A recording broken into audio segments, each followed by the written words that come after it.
Yeah, and this is happening everywhere. I mean, in Britain, the Big Brother state is hurtling forward, and in terms of the economic situation here, I mean, it's not really reached the point that it's going to reach, as we were talking about earlier. But when I go around the shops, which I occasionally do, not very often, or you go into a pub or a restaurant or something, places are empty where I go, where they never were before. And so, you know, we're on the brink of a massive economic situation here globally, and it's been deliberately engineered for the ends that we're talking about. David, how do we get the word out to the people? And as you said, our credibility is soared because everything we predicted is now unfolding, unfortunately. I wish we were wrong.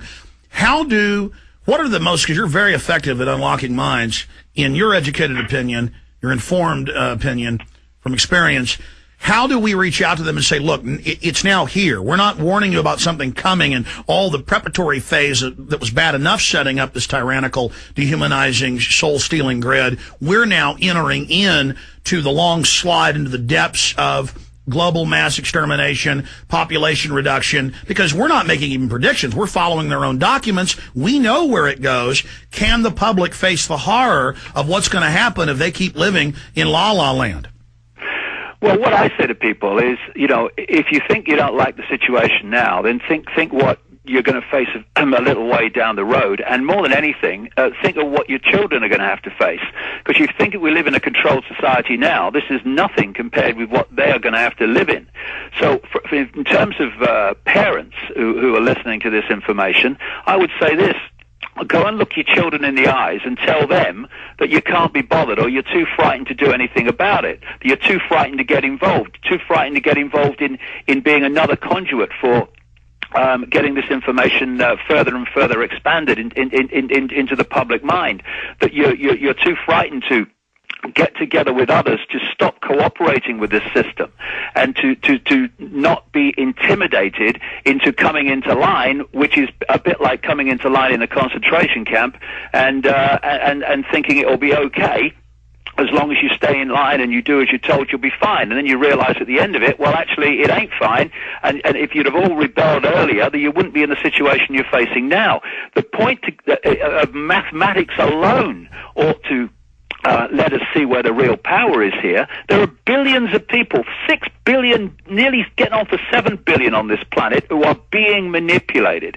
There are, in full knowledge of what they're doing, a relative handful of those who are doing the manipulating to the end that we're talking about. Because of the compartmentalized pyramids that they've constructed within all these institutions of government and finance and corporations, the vast majority of people who are daily making contributions to push the world in this towards this Orwellian global state have no idea that they're doing that, because they don't know how their contributions fit in with everyone else's. Only the few at the top do. And what we need to start doing is realizing that we've reached the fork in the road, and if we keep going the way we're going, and we keep putting our heads in the sand, because you know you can put your head in a bucket of sand when a tornado's coming, but it's still coming, and your bum is still in the air, and it's still coming, and you're going to get it eventually, even though you've ignored the fact that you have up to the point where you get hit. If you lift your head from the sand and you look and face the situation, a tornado's coming, you can now take action to avoid the consequences. Exactly. And that's where we're looking at now. And we need to grow up, start being adults, look at the future our children are going to have unless we do something, and get off the backsides, disconnect them from the sofa, and let's get this sorted. Well, absolutely. We're going to go to break and come back and get more into this mass awakening. People, and I want to get your take on this after the break, David. People love to say, oh, look at those stupid Jews or those stupid gypsies or those stupid Anglicans who didn't like Hitler, and they just went on trains and they went to camps and they stripped down naked and they got run into pits and gunned down. Why didn't they fight back? And we see those Nazi film footage of that. When that was done incrementally, we're going to come back and get your analysis on this. That was done incrementally. They were slowly trained to live in ghettos and then to wear yellow stars or pink triangles or whatever the case was. They were slowly trained by incremental steps to put up with more and more until, well, now we're taking you here to a camp to be safe because the public's beating you up and smashing your store windows. And, now just take your clothes off over here. We're going to take care of you. And then they would line up and see the people being shot in front of them, but they would still just run into the pit obediently to their deaths. That is mind control. That is incremental conditioning. And we're going into the same thing as the ambient tyranny is turned up. We have to learn to recognize that, to stop it now and break our conditioning. Stay with us with David Icke. Why did they do this? We'll talk more about that with David Icke. David, I went into the mass mind control of people in Nazi Germany, the Soviet Union, over and over again who will just march in and be mowed down and killed. Why did the founders of this country, why would they not go along with that? Why did they fight back? What's the difference? How do we get people to psychologically realize how they're being trained to have this learned helplessness where they just lay down to the men in black uniforms? Well, when you're talking about mass mind control, we can't go any further than Barack Obama, because America has just had visited upon it a massive mass mind control operation to get him to power and to build his ludicrous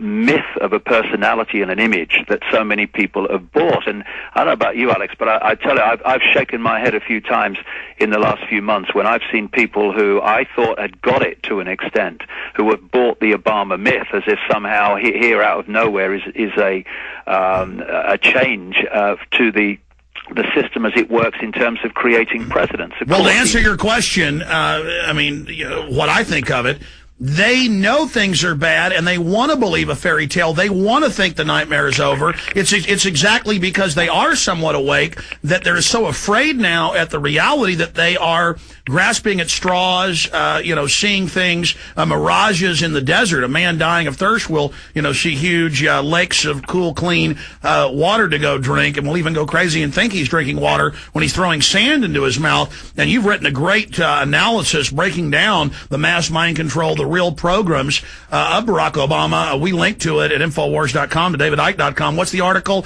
The Emperor with No Clothes?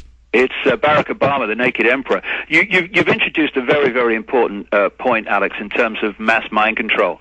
It's the principle of the target wanting it to be true.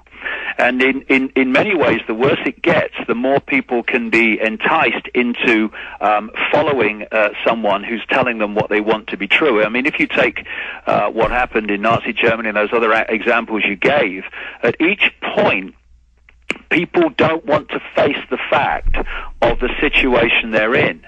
So they will believe when someone tells them, no, it's not that. Just do it for this reason. They want that to be true, and that's the most powerful form of control. And you're absolutely right. What's happened with Barack Obama?